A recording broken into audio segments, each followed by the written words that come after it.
Hi everyone, today we're going to be watching a video about repeating and terminating decimals.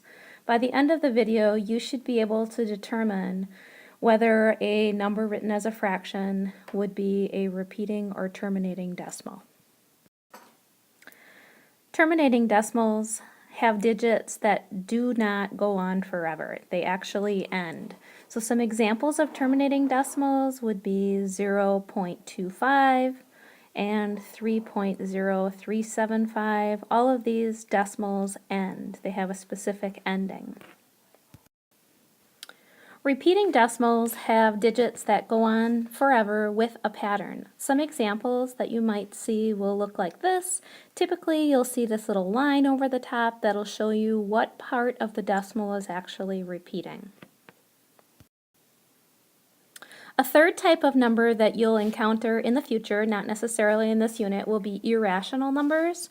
And a number is irrational if it doesn't end, which means terminate, or repeat. An example of an irrational number would be pi. There's no specific pattern in the decimal, and it never ends. At this point, we're going to try changing some fractions to decimals and then determining whether they're repeating or terminating.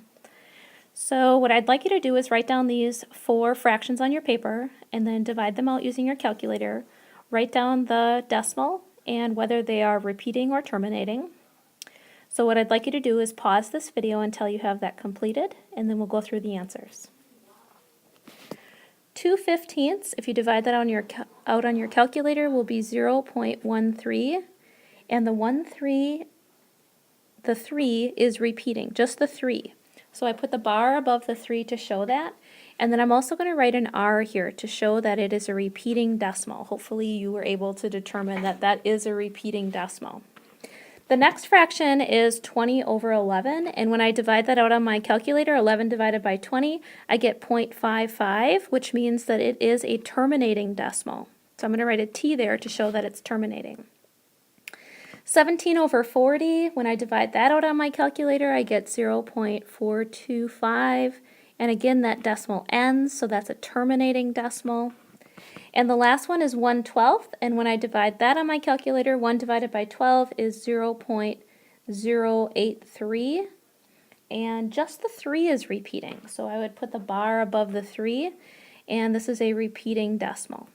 Hopefully you were able to get those correct. Please finish up your notes on this topic